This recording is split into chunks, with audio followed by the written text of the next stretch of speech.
নমস্কার বন্ধুরা, আজকে আমি আপনাদের সঙ্গে শেয়ার করব মজাদার একটা রেসিপি।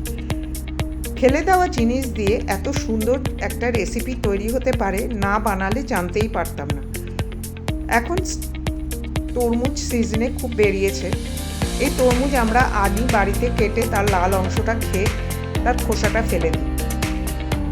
শুনেছি খোসার মধ্যে থাকে অত্যন্ত প্রয়োজনীয় জিনিস, থাকে ফাইবার, প্রেশার কম করতে সাহায্য করে এবং ভিটামিন বি, সি এবং এ ভরপুর থাকে, আর অ্যান্টিঅক্সিডেন্ট তো থাকে। তাই ভাবলাম খোসা দিয়ে একটা কিছু বানানো যাক, না ফেলে এগুলো। যেমনি ভাবা অমনি কাজ। খোসাটাকে নিয়ে তার বাইরের যে অংশটা আছে সেটা ছুরি দিয়ে ভালো করে কেটে নিলাম। এইভাবে সমস্ত খোসাগুলোকে কেটে এক জায়গায় জড়ো করলাম। তারপরে একটা গ্রেটার নিয়ে নিলাম। এবার গ্রেটার দিয়ে খুব ভালো করে তরমুজের খোসাগুলোকে আমি ভালো করে গ্রেট করে নিলাম।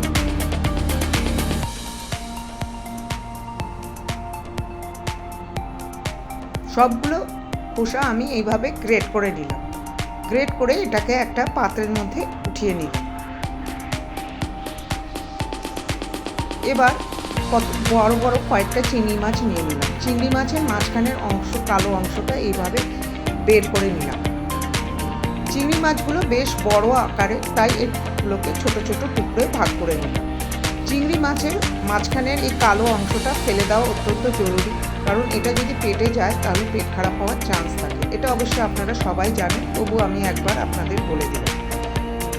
এবার চিংড়ি মাছগুলোকে সব একসঙ্গে কেটে জড়ো করলাম। তারপরে একটা কড়াইয়ের মধ্যে পরিমাণ মতো তেল নিয়ে, তেলটা গরম হলে তার মধ্যে আমি দিয়ে দিলাম ছোট দুটো তেজপাতা এবং হাফ চামচ মতো সাদা জিরে।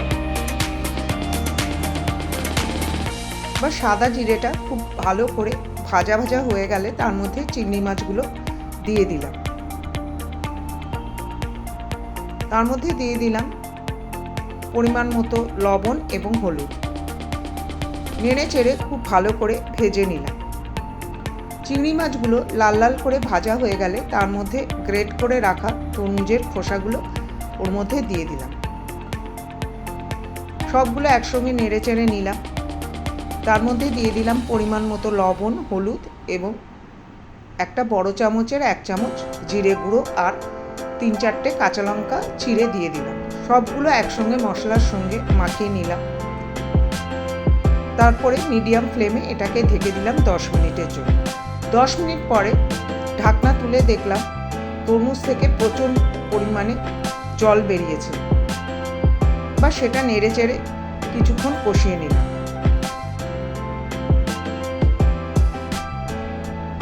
সম্পূর্ণভাবে কখনো সেদ্ধ হয়নি, তাই নেড়ে চেড়ে কিছুটা চিনিও দিয়ে দিলাম এর মধ্যে, স্বাদটাকে এনহ্যান্স করার জন্য। তারপরে আবার ঢেকে দিলাম আরও 5-7 মিনিটের জন্য।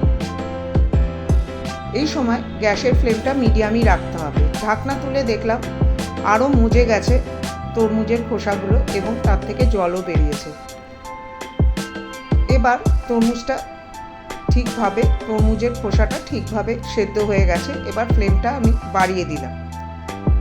ভালো করে নেড়ে চেড়ে জলটা একদম শুকিয়ে নিলাম।